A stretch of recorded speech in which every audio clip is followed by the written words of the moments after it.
नमस्कार दोस्तों।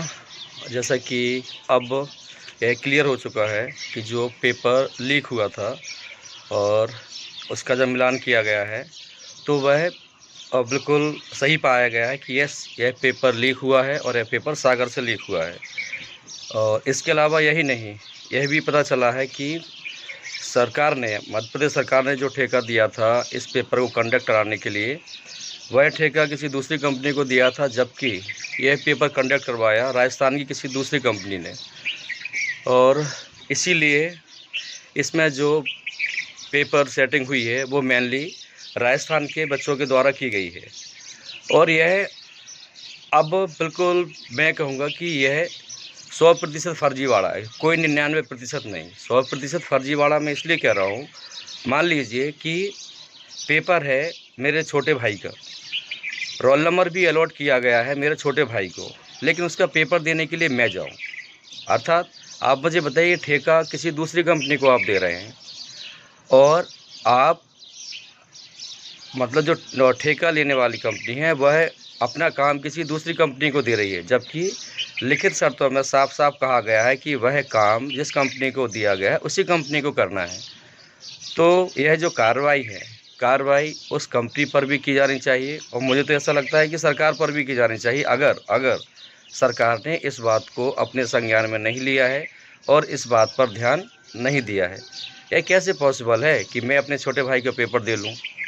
आप मुझे बताइए, मैं सरकार से सीधा प्रश्न करता हूँ, क्या मैं अपने छोटे भाई का पेपर देने के लिए किसी परीक्षा में बैठ सकता हूँ? अगर नहीं बैठ सकता हूँ, और बैठना भी नहीं चाहिए मुझे, क्योंकि नैतिक रूप से भी सही नहीं है, क्योंकि पेपर मेरे छोटे भाई को देना है तो छोटे भाई को ही देना चाहिए। इसी तरह जिस कंपनी को सरकार ने ठेका दिया था उस कंपनी को ही पेपर बनाना था, उसी कंपनी को पेपर कंडक्ट करवाना था। फिर दूसरी कंपनी ने पेपर कैसे करवाया? तो यह 100% फर्जीवाड़ा, पहले मैं नहीं कहता था, अब 100% बोल रहा हूँ कि यस, यह फर्जीवाड़ा है। और सरकार से मेरा अनुरोध है कि आप यह पेपर फिर से करवाएं और किसी विश्वसनीय कंपनी से करवाएं। आप मुझे बताइए कि उसी कंपनी को केंद्र सरकार ने मना कर दिया हो कोई भी पेपर कंडक्ट करवाने से, ठेका देने से, और मध्य प्रदेश की सरकार दे रही है। तो केंद्र में भी आपकी ही बीजेपी सरकार है और यहाँ भी बीजेपी सरकार है, तो यह कैसे हुआ? तो मैं आप सबसे, सरकार से पुनः अनुरोध करता हूँ कि आप, अब जब सुनिश्चित हो चुका है कि पेपर लीक हुआ है और आपने भी जो ठेका है जिस कंपनी को दिया था उसने यह पेपर नहीं करवाया है, तो आप यह पेपर कैंसिल करके फिर से पेपर लें। और जो भी वर्ग 3, और अगर ऐसा ही आपकी तरफ से या कंपनी की तरफ से एमपी पुलिस वाले केस में हुआ तो उस केस में भी आप निष्पक्ष जांच करवाएं और पारदर्शिता लाएं।